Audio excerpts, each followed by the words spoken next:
Assalamualaikum warahmatullahi wabarakatuh. Selamat pagi teman-teman semua. Hari ini berjumpa lagi dengan saya, Novi Heriana, mahasiswa semester 4 Prodi Farmasi Stikes Harapan Ibu Jambi.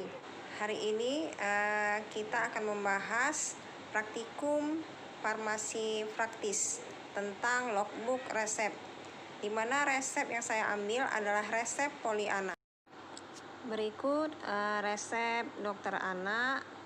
Yang pertama kita lakukan, kita perhatikan resep, inskriptio, nama pasien ada, alamat pasien ada, dan telepon dokter tidak ada. Kita perhatikan pada resep adalah preskriptio yang menyangkut nama, bahan obat, bentuk sediaan, dan jumlah. Lalu kita perhatikan signatur menyangkut dengan pemakaian obat.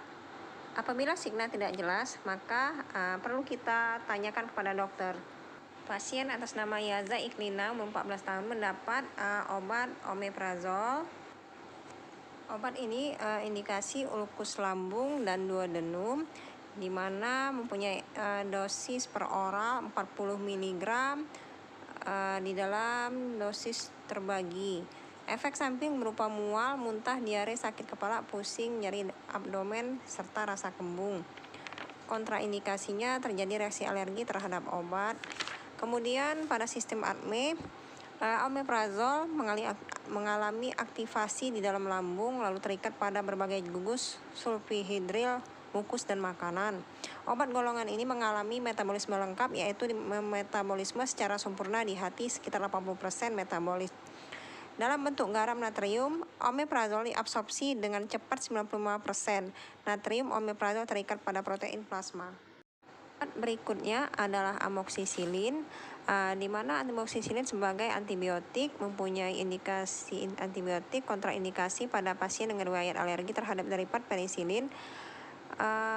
Efek samping umum terjadi adalah mual, muntah, diare, dan staining pada gigi yang bersifat sementara. Penggunaan dalam jangka panjang sering menyebabkan tumbuhnya jamur.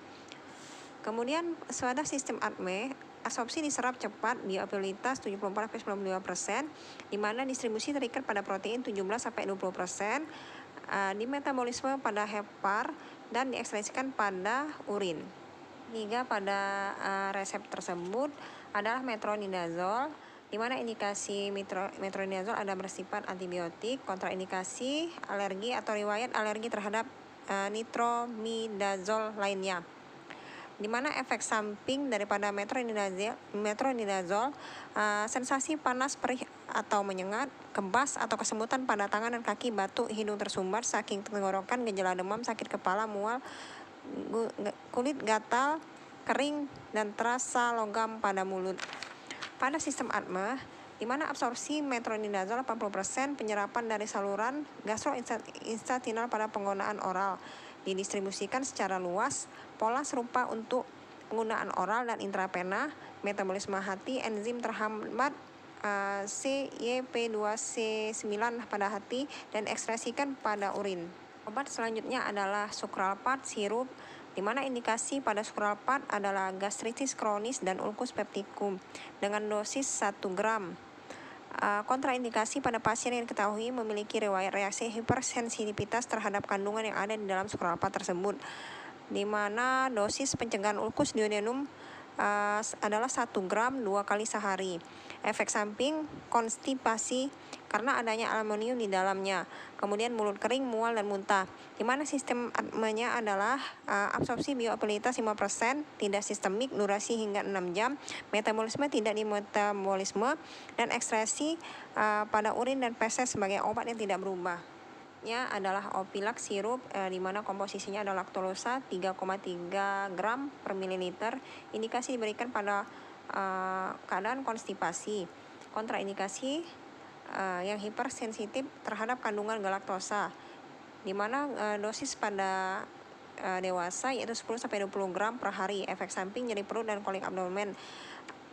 ADME-nya absorpsi bioavailabilitas diabsorpsi 3%.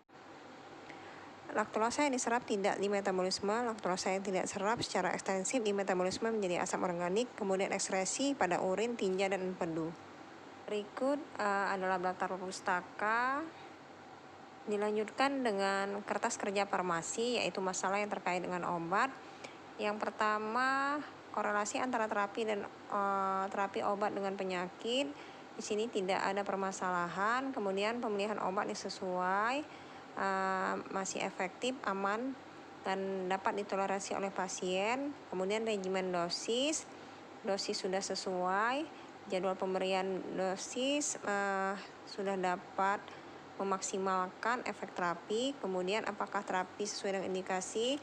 Ya, terapi sesuai dengan indikasi yang dirasakan oleh pasien. Kemudian duplikasi terapi, tidak ada terdapat duplikasi daripada terapi di dalam resep tersebut. Kemudian dicek apakah ada interaksi obat di dalam resep tersebut, tidak ada. Kemudian apakah ada pemberian obat kontraindikasi dengan pasien, juga tidak ada.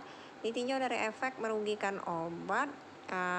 Di sini tidak ada permasalahan medis yang diurusi oleh obat, maka ditetapkanlah prognosis diagnosa tersebut adalah gastritis kronis dengan infeksi plus konstipasi. Kemudian melakukan konseling. Di sini konseling dilakukan adalah cara minum obat, terapi non farmakologi dengan cara menghindari makanan yang dapat merangsang gangguan lambung. Selain itu, pada kasus gastritis ini pasien dianjurkan untuk istirahat dan tidak boleh stres. Demikianlah pembahasan kita kali ini.